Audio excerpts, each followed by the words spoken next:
क्या ये चमत्कार कम है कि कथा सुनते सुनते आंखों में आंसू आ जाते हैं? क्या ये भागवत जी का चमत्कार कम है?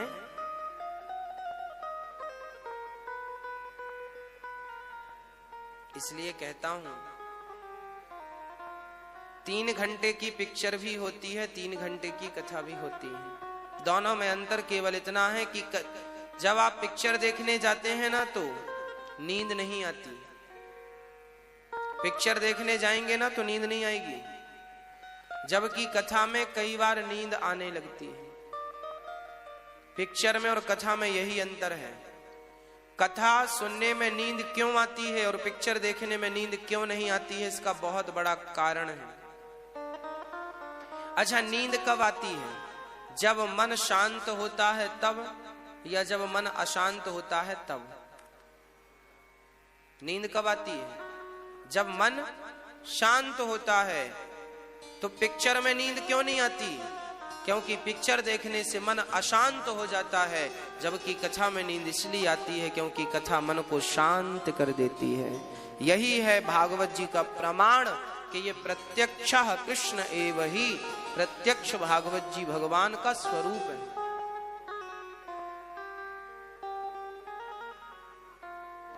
भगवान इस युग में यदि किसी को मिलेंगे तो भागवत के रूप में मिलेंगे, शब्द के रूप में मिलेंगे। भागवत की शरण में आ जाओ। जब भागवत की शरण में आओगे तो आगे का रास्ता अपने आप मिलता जाएगा।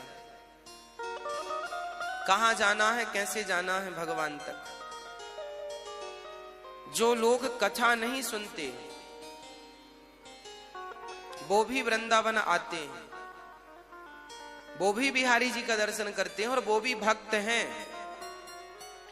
पर कथा सुनने के बाद जब बिहारी जी का दर्शन करने जाएंगे तो उन दर्शन में और उसके पहले वाले दर्शन में बहुत जमीन आसमान का अंतर होता है। कैसे?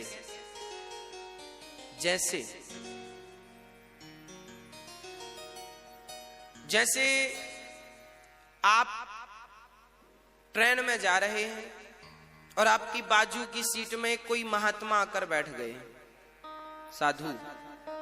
तो आपको तो लगेगा बाबा हैं, साधु हैं, सबकी तरह ये भी है। आप भी बैठे रहे, वो भी बैठे रहे। कभी आपने कहा बाबा जी थोड़ा खिसक जाओ, हम पांव सीधा करेंगे। बाबा जी वो ठीक है, कर लो। आपने बाबा जी को देखा, बाबा जी से बात भी की, पर जब आप ट्रेन से उतर के घर चले गए, बाबा जी भी चले गए। जब आप अपने घर गए तो आपको किसी ने बताया कि सुनो, एक महापुरुष का दर्शन। गांव के सारे लोग तैयारी करके जा रहे थे, आरती माला।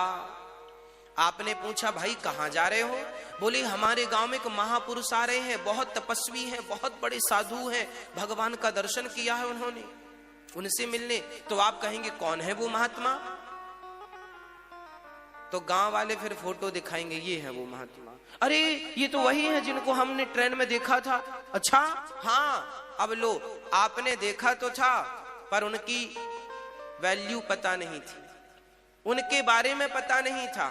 तो आपने देखा, सामान्य देख लिया, पर जब उनके महत्व को पता लगा, आपके तक पहुंचा, उनका महत्व क्या है, वो साधु कैसे हैं, वो सामान्य नहीं है, वो महापुरुष हैं जो आपके बाजू में बैठे थे। जब आप उनके बारे में सुनेंगे, उनके गुणगान सुनेंगे, तब आपके भीतर अपने आप उनसे मिलने की अब और उत्कंठा होगी। अभी आप मिले थे तब उत्कंठा नहीं थी, मिल लिया था बस। पर अब आपने जब सुना लोगों से कि भाई वो बड़े दिव्य हैं, तब उत्कंठा हुई। उसी प्रकार लोग सामान्य रूप से बिहारी जी से मिलकर चले जाते हैं, पर कथा सुनने के बाद तो आपके भीतर बिहारी जी से मिलने की उत्कंठा जागती है। और जब उत्कंठा जागे और फिर दर्शन करें, उसका अलग ही आनंद है। भाई हमें प्यास नहीं लगी फिर भी हमने पानी पी लिया, उस पानी का कोई अर्थ नहीं। और प्यास लगी और फिर पानी पिया तो पानी अच्छा लगेगा। तो बिहारी जी से मिलने की पहले प्यास तो जगे। भगवान का मिलना कठिन नहीं है मेरी मां। बिहारी जी तो बैठे हैं लाखों साल से, आओ दर्शन करो। बिहारी जी के मिलने में कोई बाधा नहीं है, पर बिहारी जी के मिलने में जब हृदय में उत्कंठा अधिक हो और उस उत्कंठा के साथ उस